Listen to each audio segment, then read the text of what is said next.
খালি ভালোবাসেন। আমরা যে ভালোবাসি সেই ভালোবাসার কাছে কি কোনো উল্কিনার গিয়ে দাঁড়ায়? কখনোই না। তাই ঠাকুর বলছেন যে ধর্ম যখন বিপথে বাহনে ব্যর্থ অর্থে ধায়, এই তো তখন আবির্ভূত হয় মাটি পরিত্রাণ পায়। আমার দেখেন দাপর যুগে বললেন সর্বধর্ম পরিত্যাজ্যং মাম একাং শরণং ব্রজ অহংকার সর্ব পাপের মোক্ষ স্বামী মা ব্রজ। তুমি সব ধর্ম পরিত্যাগ করো, আমার কাছে এসো, আমি তোমাকে সবকিছু দেবো।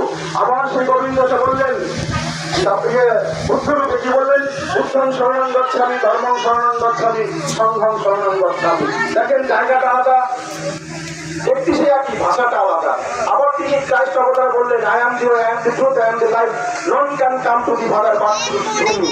আমি সত্য, আমি জীবন, আমি পথ, আমার ভিতর দিয়ে ছাড়া সেই পিতার নিকট কেউ পৌঁছতে পারে না। আবার কবি এসে বললেন শোনো ভাই নিত্যানন্দ, সকল হরিবন্ধ না পেয়ে হরিনাম এক নিবেদন করে নয়নি, হরি বিচারে কৃপা করে লড়াইবে নাম। চৈতন্য অবতার এসে বলে গেলেন যখন তিনি সন্ন্যাস নিয়ে যাচ্ছেন, তখন মা বলছে আরে মাই তুই চলে যাবি, আমি কাকে নিয়ে থাকবো?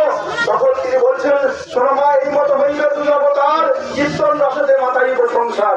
আমি যাচ্ছি না মা, আমি অচিরেই আসছি, আমি এসে আমি আবার তোমাকে দুই অবতার হয়ে আমি আবার লীলা করবো। এখন ঘটনা হচ্ছে জানেন তো, চৈতন্য তিনি এই ইষ্টভূতির কথা বলে গেছেন। কি বলেছিলেন না, তখন মাধুকরী করতে হয়।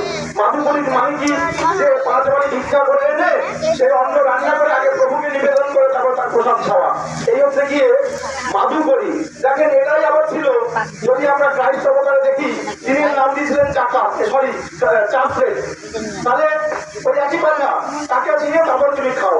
আবার তিনি যখন রসুন অবতারে আসলেন তখন এর নাম ছিল চাকাত, তাই না? তো তিনি বারে বারে দিয়ে আসেন, এসে আমাদের চোখে আঙুল দিয়ে বলেন যে আমায় তুমি যদি না দাও তাহলে তোমার মঙ্গল কোনোদিনই হবে না। সেটা কেমন করে?